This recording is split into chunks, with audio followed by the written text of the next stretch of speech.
very over complimentary. Very British introduction. Yeah, that's right. Those are the kind I like.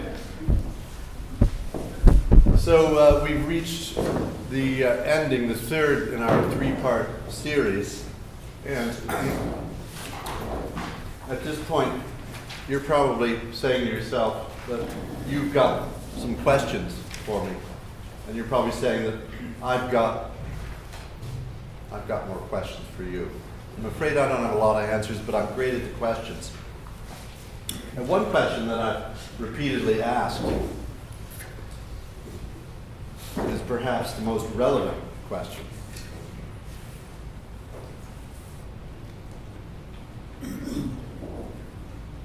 Just a review for those of you who weren't able to join us for the last two times. We began by looking at the concept of false relation or cross relation. It's a musical term of art. And it has to do with closely related harmonic shifts in music, major, minor, minor, major, sometimes even clashing. And this false relation idea is very common to English music, going back from the 16th century even to today. And you have in front of you a hymn, which some of you may know, which demonstrates this kind of false relation. The tune is by Tallis. It was found in the 1940 hymnal to these words. In the 1982 hymnal, it's found to different words. Let's have a hum through this hymn, then we'll sing a verse or two. If you can sing the harmony, you get extra credit, and Linda will give you another chocolate bar. So have a hum while I play.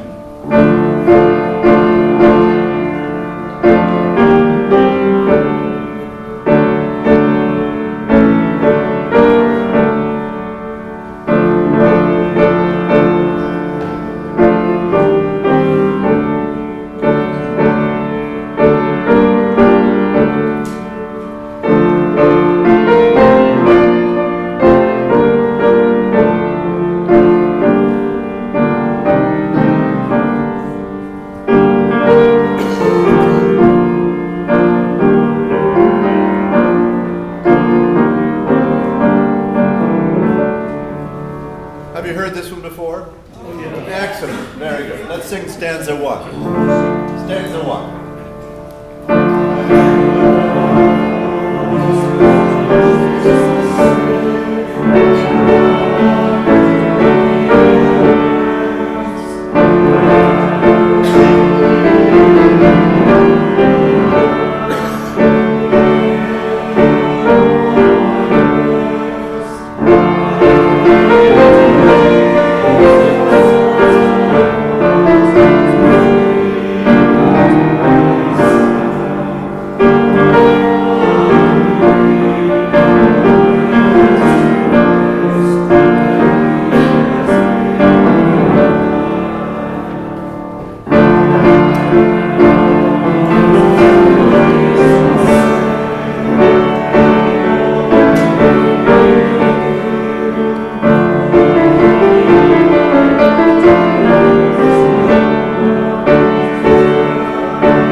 Well done.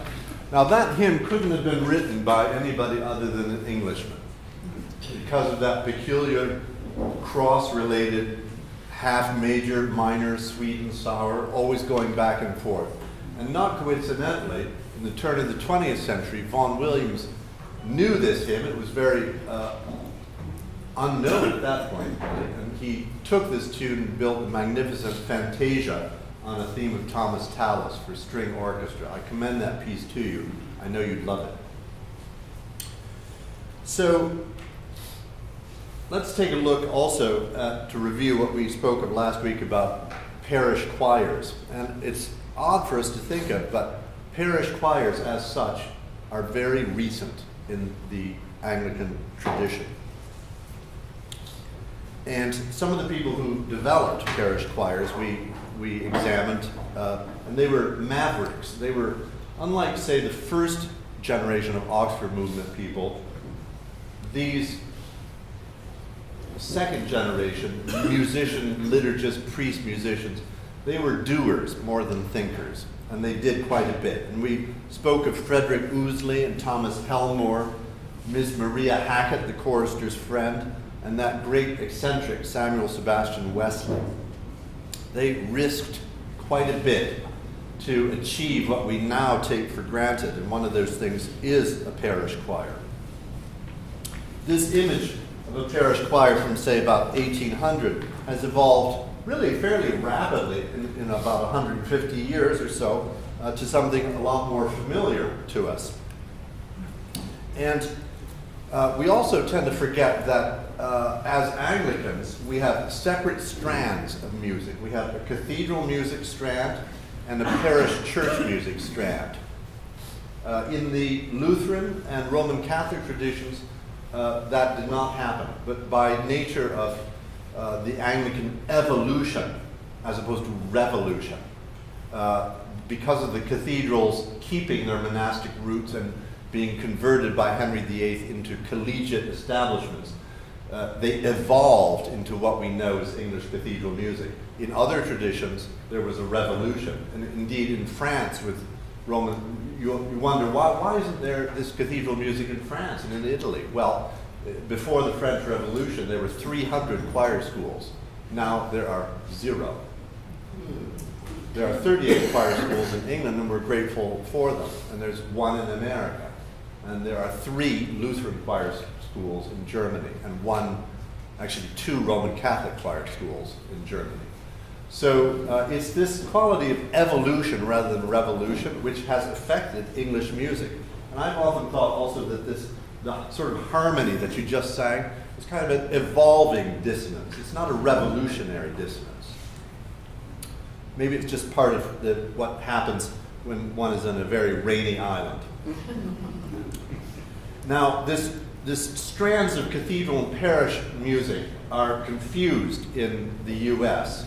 Because, as we talked about last week, the history of the Anglo-Catholic movement in the U.S. tended towards taking music of the cathedral tradition. And it's confusing now, too, because, honestly, if you are a devotee of cathedral music, you are more likely to find this in an Episcopal parish than in an Episcopal cathedral. But remember, that's a new concept, too, that these traditions should be merged. Last week, we also focused quite a bit on architecture, remembering the great Churchill maxim, "We shape our buildings, and thereafter our buildings shape us." And the placement of a choir within a church, before they sing a note, even in an empty church, the placement of the choir tells us a lot about what we're going to be experiencing liturgically. My own preference would be to place the choir in the midst of the congregation, or to place the congregation in the midst of the choir. And this bespeaks the shared role of singing. And it's what is in other terms called a collegiate seating, so facing each other with the choir in the middle.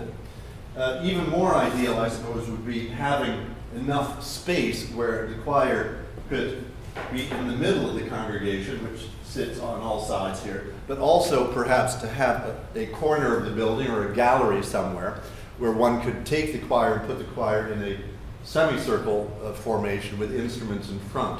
Because as we discussed last week, musically, it's difficult for a choir to sing across in the most complicated of music, and it doesn't necessarily flatter the sound of the choir to sing in divided choir stalls. But the key thing is to avoid what, alas, the 19th century Cambridge ecclesiologists espoused, which is that the divided choirs be put in a separate and raised chancel. So that by the time it comes to America, and by the time you get into the early 20th century, you have magnificent buildings like this one, designed by Cram and Goodhue. But as cathedral-esque as this building is, it's very clear the choir is up there, those people up there, the experts doing it. And this architecture can transcend high church, low church, broad church, whatever church. The concept is the choir is up here and the people are down there in the nave. And that is a new concept. The 19th century Cambridge people made that up. That did not exist in parish churches, and quite frankly, it doesn't exist in cathedrals either. This concept does not exist in cathedrals. It's a brand new, and I think a very dangerous concept.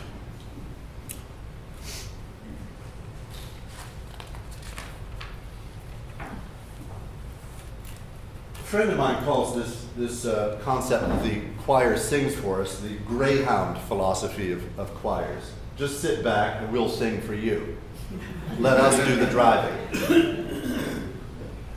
I suppose, in fairness, you could also say that when we're not obsessed by driving the car, we can enjoy the scenery better. So if we have Siri or Alexa do the navigating for us, we can concentrate on safety and on what's happening.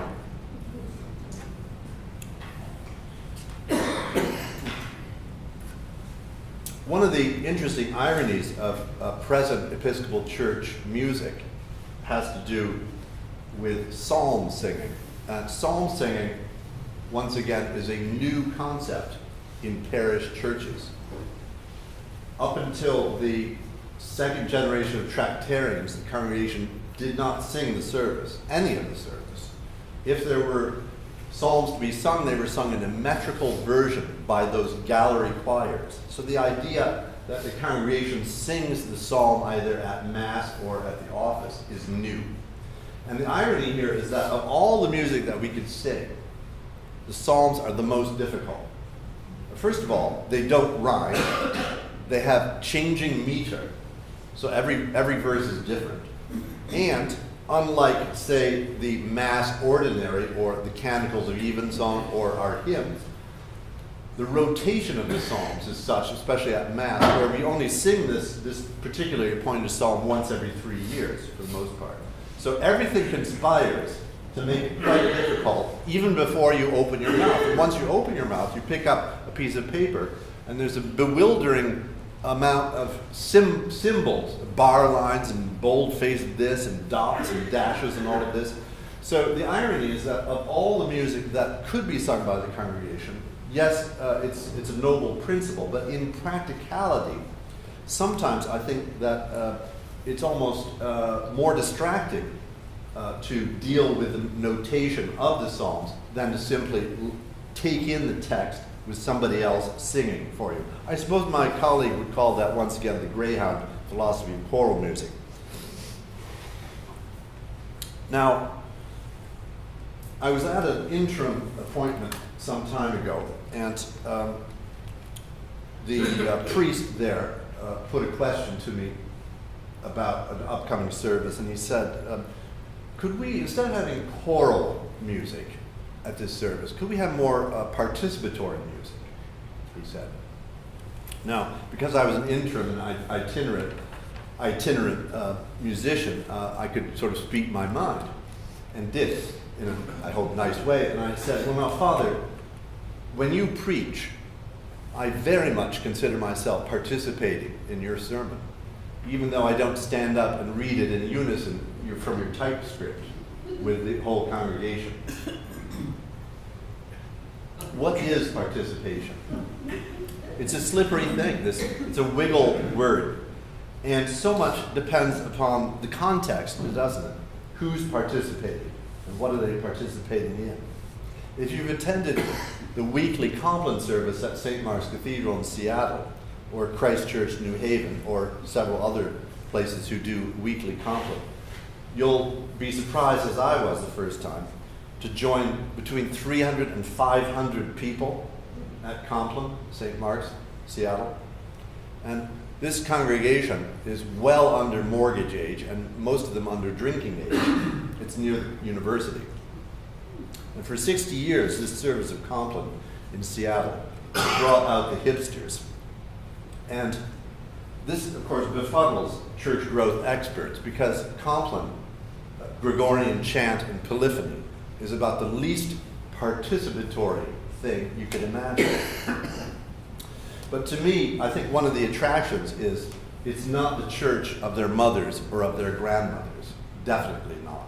And in fact, it's about as close as most of these kids would ever come to what we would call church.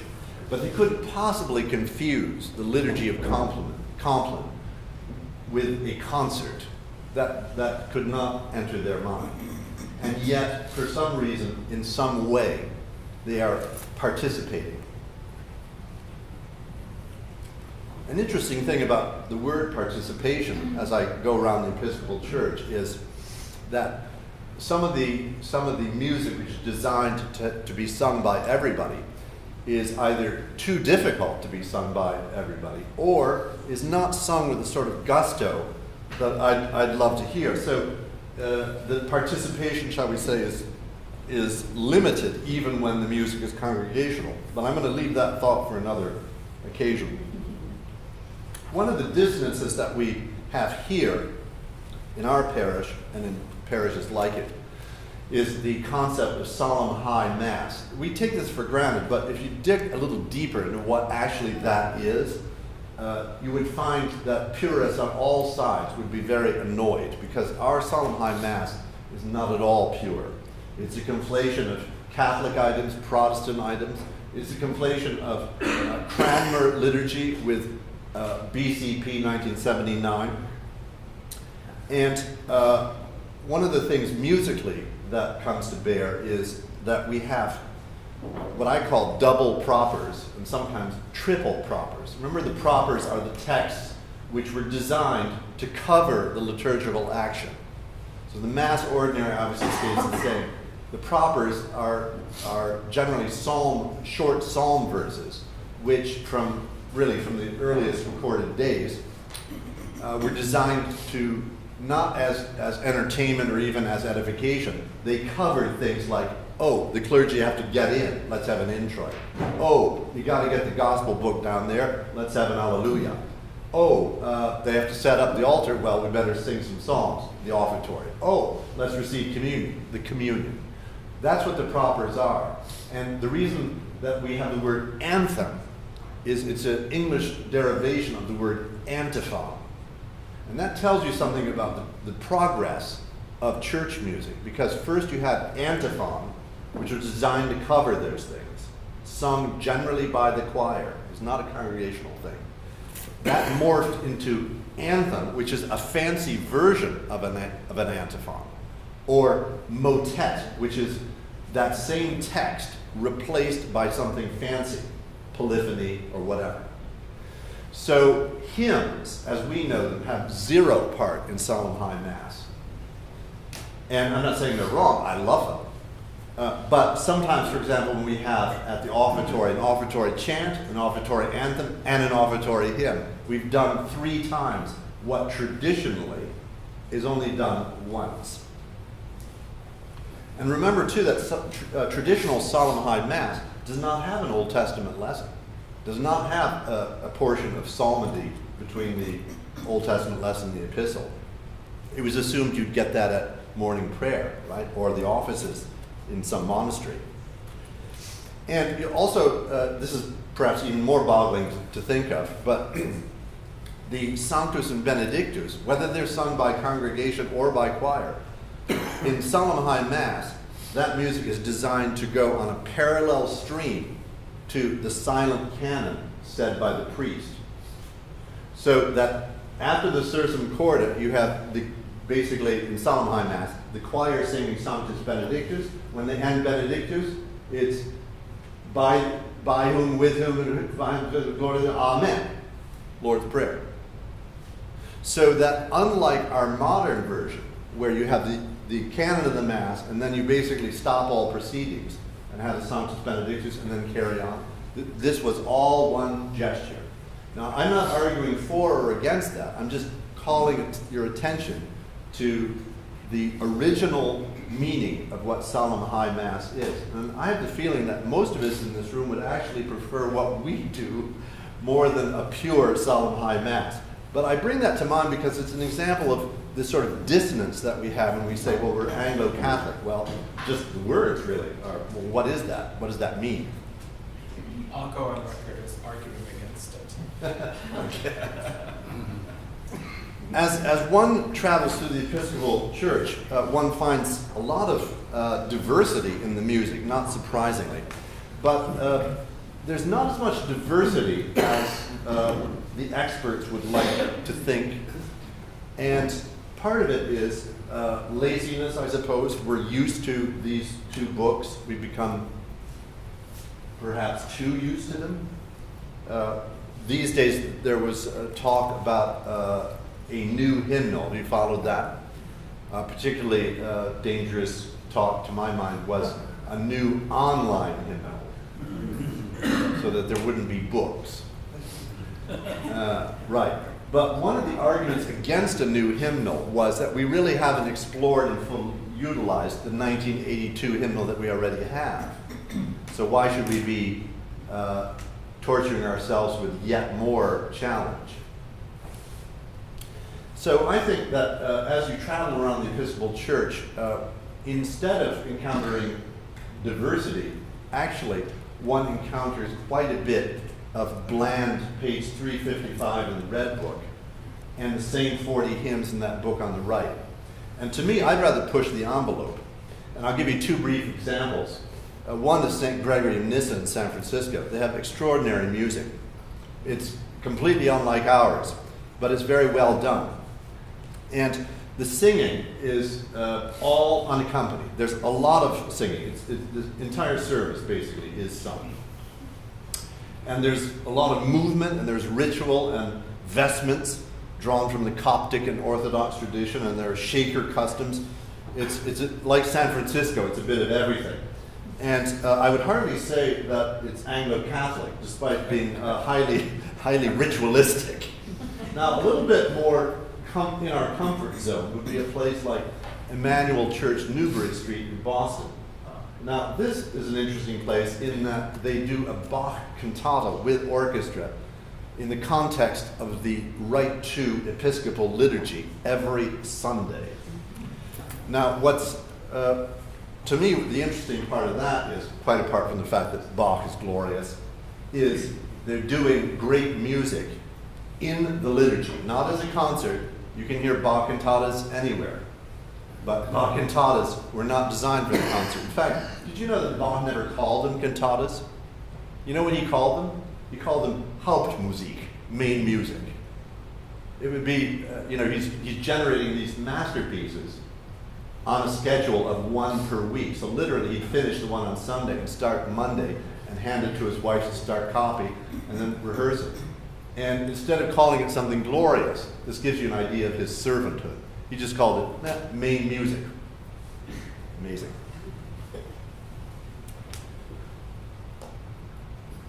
Here's another aspect of dissonance, I think. And that is that many Episcopalians idealize, maybe even fetishize, English cathedral music. All well and good. I'm guilty as charged. But we do very little in our own country, in our own churches, in our own cathedrals, to actually create similar standards at home with us. Not them, not going abroad, not being tourists, not watching the television, not buying the CDs. Here, now, with us, with our people. Now, we can't pretend that we have ancient foundations dating way back when and all of that. We can't also assume that we have choir schools and the whole mechanism that makes this possible. But there are certain aspects which we very, very much can emulate. And it's always surprised me, and I must say disillusioned me, that when I travel through the Episcopal Church, I find very large parishes, often in the south, whose operating budgets would stagger the minds of, say, the dean of Carlisle Cathedral, or the chapter of Truro Cathedral, or Rochester Cathedral, or even York Minster. Suburban parishes often have hundreds of children in their church school, but shockingly few of them are ever heard on a Sunday morning in choir. And having worked in a large multi-staff parish, I know what it's like to serve in a church where the music is ghettoized into the music department instead of informing the whole. The advert for the choral program at St. Paul's Cathedral, London, has a picture of the ubiquitous chorister holding the candle. Cuteness personified. Okay, but the caption on that picture is, "Music is the beating heart of St. Paul's Cathedral, London." That's the sort of commitment that I'm looking for and that I would love to see more of in the Episcopal Church. Years ago, I was involved in a choir camp and a festival at one of the wealthiest Episcopal churches in the Midwest. I won't say which. And the visiting conductor was David Hill, who was at that time the choir master of Winchester Cathedral. And after a magnificent service, we had triumphant Vierne Mass, and we had spine-tingling descants. There were 30 boys, and there were 20 teenagers, and 35 adults singing. The parishioners at this parish were impressed, and they were very grateful. But after the service, an elegant dowager buttonholed David Hill. "Oh, Dr. Hill, Dr. Hill, that was so splendid. Oh, if only we could have that every week." And without dropping a beat, he said, "Oh, but madam, you could, and you should." Now, I witnessed this encounter, and I can tell you that that woman was dumbfounded. And I think the reason she was dumbfounded is she, of course, meant her response rhetorically.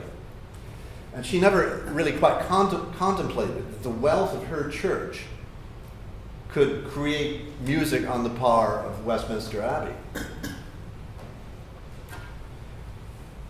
It's too common in the Episcopal Church that the work of a choir is shunted off into the sidelines. I could name superb choirs whose work is limited to 2 anthems of a Sunday. And what happens then is the musical, the seeking of a musical challenge and growth has to be outside of the liturgy.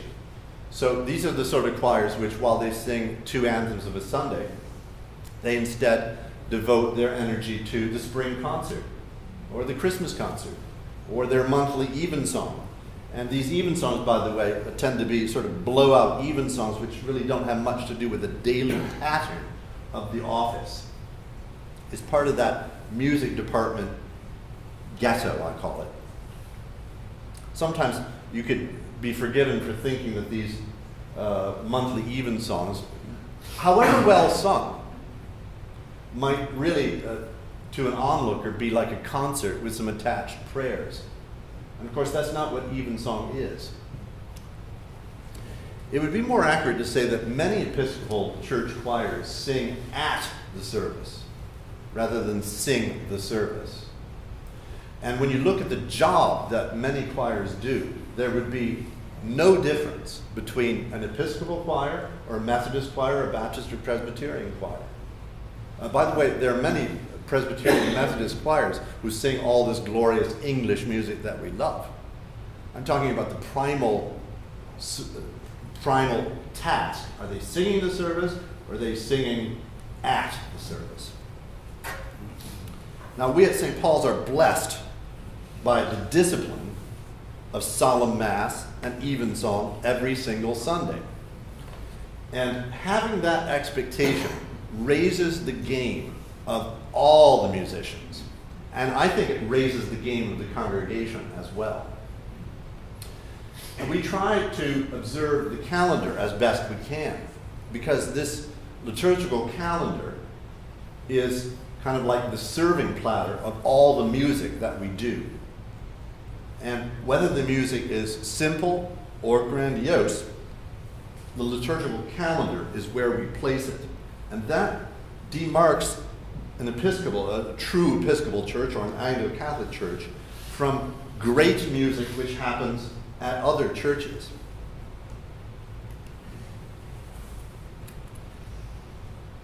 I hope that isn't me. Well, that had me. In the 19th century, you'll remember that there were two camps, as it were, the Ousley camp and then the Helmore camp. So a camp of the congregation should sing everything, or on the polar opposite, the congregation should remain mute and appreciate that the choir is the primary musical point. And what's interesting is, after all these years, those camps have remained, and singing the service does still remain a party badge of high church. And this is, the reason I think this is strange is, at root, there's really nothing foreign or Roman about obeying the injunction of the Psalms and of so much of the rest of the Bible, that we should sing to the Lord a new song and so forth. But I can't think of a low church parish in our country that has the sort of music that the low church parishes in England would have, such as Leeds Parish Church and the Temple Church London, which is basically highly musical, completely sung, but a low church liturgy. And I'm sure there are historic reasons for this. One is that low churches in this country with said morning prayer have not really encouraged the greatest choral outpouring. And I have to say that said morning prayer is, to my mind, a very bland experience, whereas sung matins, choral matins, is not. For those of you who haven't experienced that, which is most of us, choral matins or choral morning prayer is the equivalent of evensong. It's the office, but in the morning, different canticles, and generally with a sermon. This is something you can still hear in England, but I know nowhere where it occurs in our country. And that's a shame, because I think we're overbalanced towards the Eucharist in the Episcopal Church, is my opinion. As Father Sean was saying a couple of weeks ago, here's an objective of the Tractarians which has been actually met, almost met too much, in that, yes, the Eucharist is the principal service of Episcopal churches. In fact, it's the only service that most Episcopal churches offer.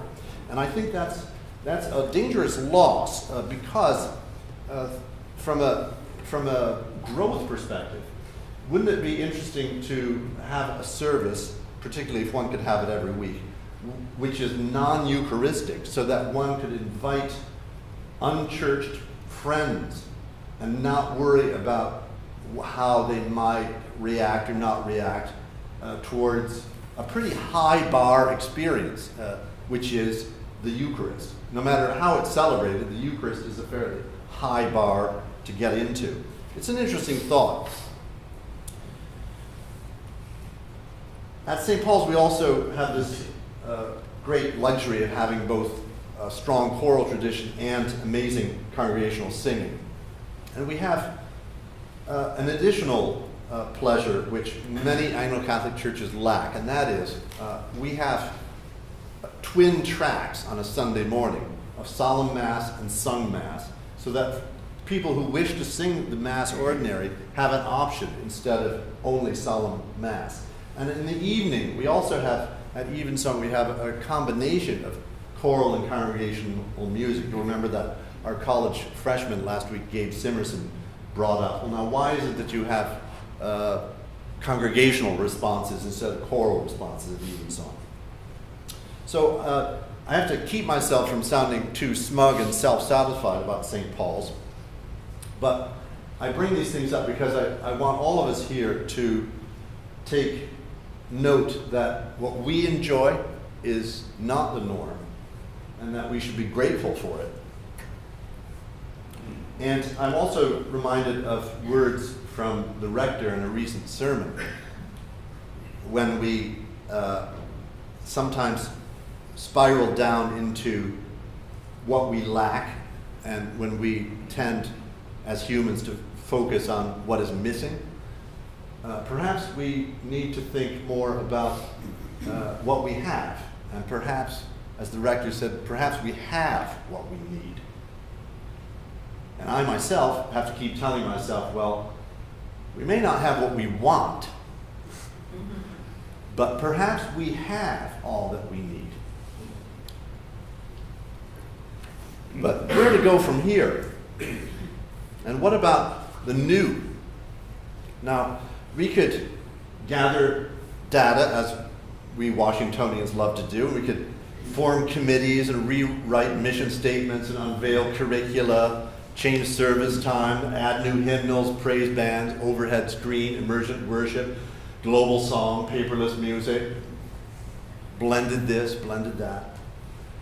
But perhaps we already have all we need. I think it was Andy Warhol who said, nothing dates more quickly than the avant-garde. But it was his colleague Brian Eno from the Talking Heads who wrote, nothing so dates an era as its conception of the future. At a diocesan convention a couple of years ago, the Bishop of Washington warned in public, she warned, Episcopalians need to stop hiding behind their liturgy and music. Stop hiding behind liturgy and music. Now, for me, that's a hard saying, and I resist that, because maybe, like some of you, I became an Anglican because of the liturgy and music. It first drew me in. So I resist that. But on the other hand, I take the bishop's point that there is a tendency that we have towards smugness and our liturgical superiority over all other flavors of Christianity. And how is that working out for us? Well, this stops at 2006. I didn't dare go further. In a crisis culture, I think that the national church leadership tends to swing at everything that comes across the plate. All options are valid. And musically, this has been very much the case in the last 25 years. Everything's equally good. Everything should be tried. And often the kinds of music or kinds of liturgy are not bubbling up from the ground, but being, I won't say imposed, but certainly being strongly suggested from above. And to me, that's a recipe for a kind of liturgy and a music which just simply won't take, it won't graft onto people. A woman called Mary Davenport several years ago penned an article that she called Ashes to Stay. And she wrote this: that ashes to go is so popular is a clear sign that people are hungry for the church to be more present in their public-facing lives. But surely, she continues, but surely we can find a more fruitful public ministry. And here's the key line: just because people are hungry doesn't mean that we're giving them the right food.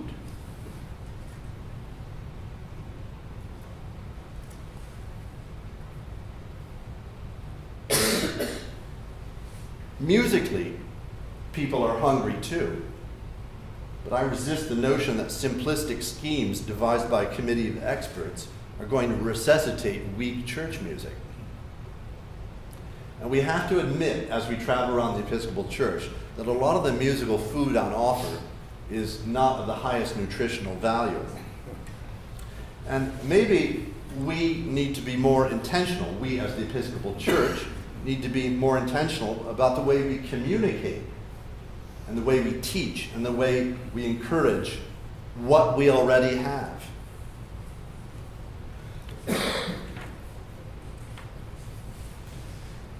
It won't do to take a superior attitude.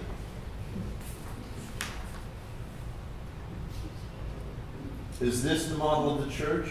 I hope not. I'm more optimistic than that. In teaching music to children, as I do most days, I find the children to be perpetually interested in and curious about what we would call traditional music. For an 8-year-old, meeting up with this kind of music at the first time, whether it's that Tallis hymn we sang or the Bird Ave Verum Corpus, to have this music slowly unfold in their life comes without any predispositions. It doesn't come with party badges. It's not traditional music, it's just good music. And that's where they're sometimes at an advantage over those of us who are older and more opinionated. To the child, a hymn like For All the Saints or All My Hope on God Is Founded is something which seeps into the bones. And they're classics for a reason. They seep into the bones and they stay there for a lifetime. Now, I'm not speaking in the abstract. I'm speaking from my experience in daily teaching. And I'll give you one of many, many episodes to confirm this point. In my first tour of duty here, we had an excellent head chorister by the name of Malcolm. And Malcolm was an African-American boy who traveled to us 3 times a week using the bus and the metro on his own from the age of 8 from Anacostia. And before Evensong one Sunday, the assistant rector at the time pulled Malcolm aside. They were just getting ready to process in. And making chit-chat, the assistant rector said, "Now, Malcolm, I know tonight you're singing Stanford and Gibbons, but tell me, what kind of music do you really like to sing?" So Malcolm replied, no, they're not my favorites, no. And then, for the clergyman came the kicker.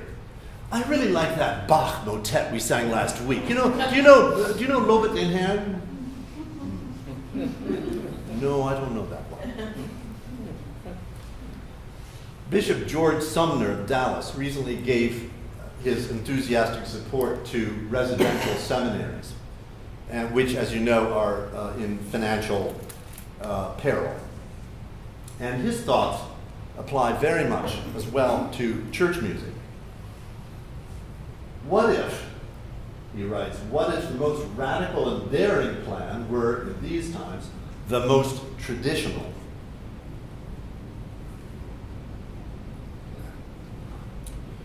John Stott was a legendary figure in evangelical Anglicanism, and he was for years vicar at a place called All Souls Langham Place in London near the BBC.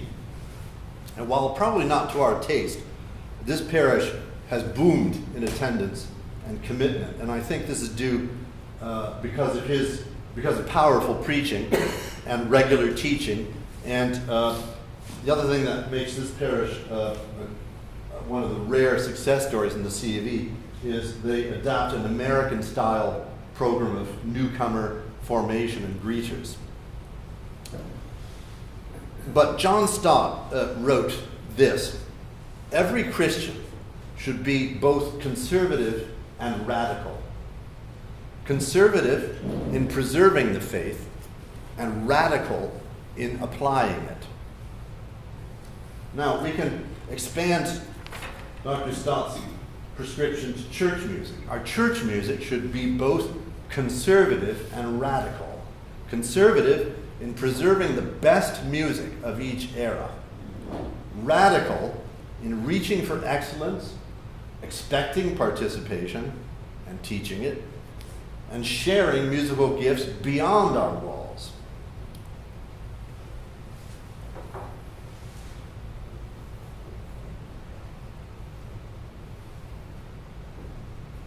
I'd like to think that we Anglo-Catholics are good at conserving the tradition of liturgy and music.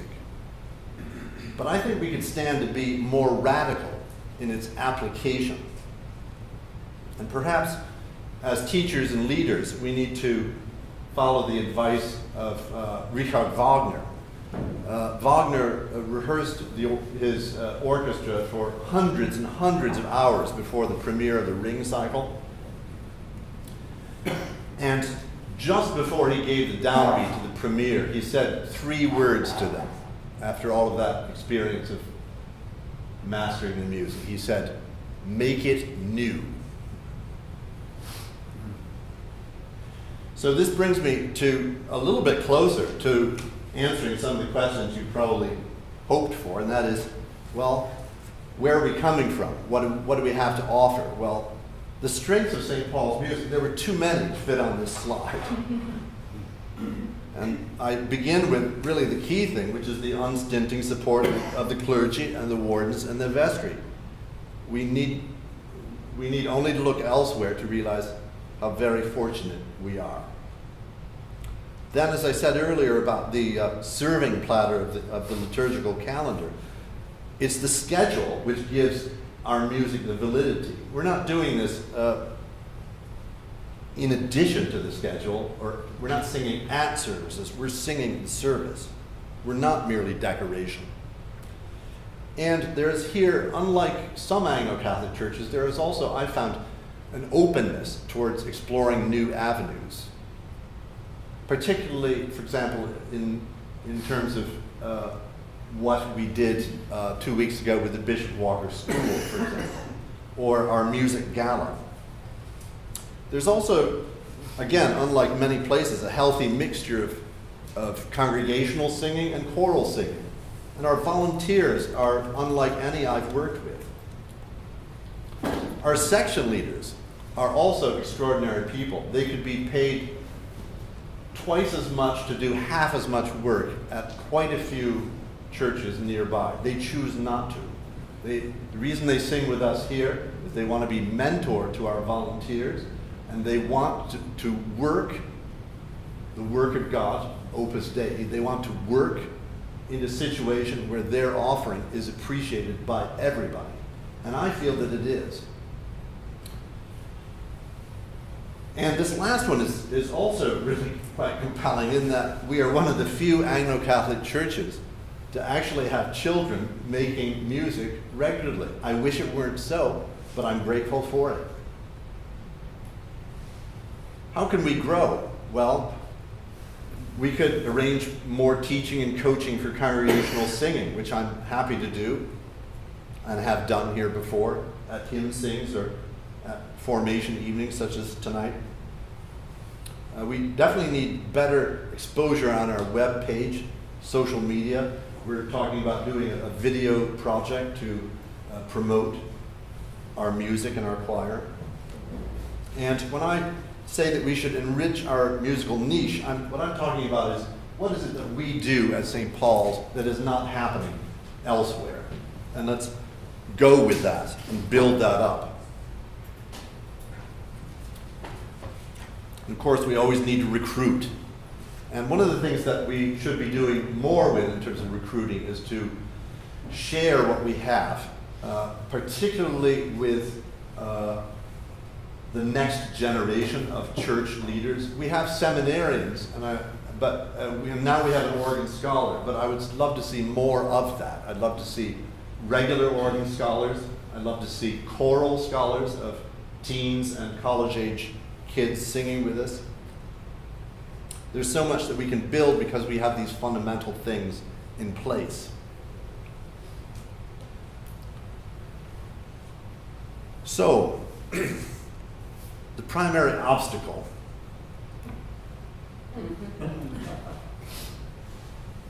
Now, we could do a lot worse than having that as a problem. Honestly. That's a problem that, yes, is a challenge, but that can be fixed. These other things that I've mentioned about our strengths, we have all we need. More specifically, what are some of the challenges? Well, the present climate, not just in our parish, but throughout the Episcopal Church, is such that what in other times would have been funded on an annual budget sort of scenario is unlikely to be funded. Whether we like this or not, this is the direction that I'm told the Church is heading. And therefore, if we want to expand music, we're going to need to find sources beyond the pledging budget. We need to promote what we already offer. And then the last one is probably the most complicated. We need to adapt to new cultural habits. I've given you just a couple examples. One is that during my first tour of duty, people actually bought and listened to CD recordings. And would you believe those CDs actually made money? No one under 30 even owns a CD player anymore. So that is a massive shift in the music industry as a whole, and it affects what we do as well. If you think back to my slide about St. Mark's Cathedral and the university students going there on a Sunday night, notice that it was Sunday night, it wasn't Sunday morning. And the culture, particularly for young people, is not the culture that you and I grew up with, namely that church is Sunday morning. We cannot take that for granted anymore. So maybe we need to be thinking out of the box on that. But here again, we have all we need, because on January 6th is the Epiphany, and there will be a service at some time of day, and Ascension Day is a Thursday night. It's not a Sunday morning, and we will be having a service. So in essence, we don't have to make these things up. They're already within our culture, which I think gives us a great strength. Perhaps we just need to promote our strength more. And then a complicated and very complex issue of volunteers and how the suburban lifestyle particularly, and commuting, affects what we can expect from volunteers. We're living in an age where spiritual connection is deeply countercultural. In fact, where so many of the kind of assumptions that we've had in the past about what being a church is about have been upended. And this gift of music, which we have, is perhaps one of our tools in reaching out to a culture which can be so foreign to building a community. Because when you make music together, in essence, you are building a community. Even if you're singing out of tune or behind the beat, you're building actually a community when you're singing together. It'd be lovely to conclude this series of talks with the consonants and dissonants all nicely wrapped up. But living as we do among humans, all too human humans, means that we have to live in a kind of a suspended resolution. And that, by the way, is also a musical term of art, a suspended resolution. And like so much of consonance and dissonance in music, everything is relative. For example, musically, if I play this chord to you, it seems extremely, unresolved, yes? Or it seems like the beginning of a song you may know.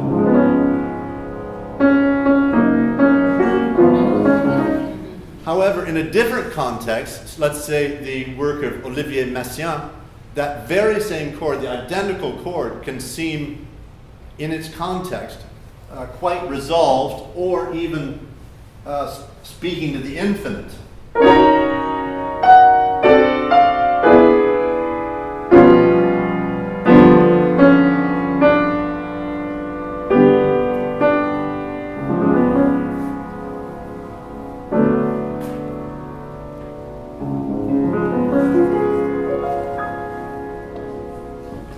Same chord, heard in a different context. Now, the dissonance that we have that is unresolved, or the suspended resolution, sometimes it's come with our history, as we talked about for the last 2 weeks. And sometimes we have to admit that the Anglo-Catholic tradition has perhaps inflicted its own wounds upon itself. But if we're going to build a new Oxford movement, we're going to have to admit a degree of dissonance that is perhaps sometimes uncomfortable. And to me, again, that's a strength that we have because we're willing to say that it's uncomfortable instead of sweep it under the rug. In our own DNA as Anglo-Catholics, from the very beginning, we have conflicting messages about who we are and what we should be. This is very different from other faith traditions where the message is the message. And where we veer from it, we must be pushed back into a very narrow stream. That's not the Anglo-Catholic way. And historically, it hasn't been. But the Anglo-Catholic way has been one of conflict. And speaking of conflict, here's one of those conflicts which arise in Jerusalem from time to time, where you have 6 different Christian traditions taking care of the tomb, and they often come to blows, and in this case they literally came to blows, the Copts and the Armenians or someone. And it reminds me of this story about a young scholar from New York who was to become a rabbi at an old synagogue in Chicago. It was an old community in a small synagogue. And the young Turk from New York was very confused because on his very first Shabbat, there was huge confusion during the Ten Commandments. Should one stand up during the Ten Commandments, or should one sit down during the Ten Commandments? So the next day, the new rabbi went to visit the 98-year-old Mr. Katz in a nursing home. And he was rather deaf but highly opinionated.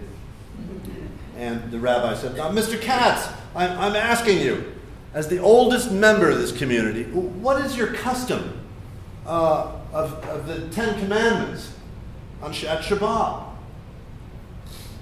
"Why do you ask?" said Mr. Katz.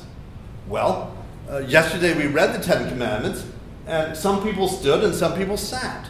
And the ones standing shouted at the people who were sitting and said, 'Stand up, stand up!' And the ones who were sitting down shouted back to the ones who were standing, 'Sit down, it's the Ten Commandments.'" "That," said the old man, "that's our custom." Thank you very much.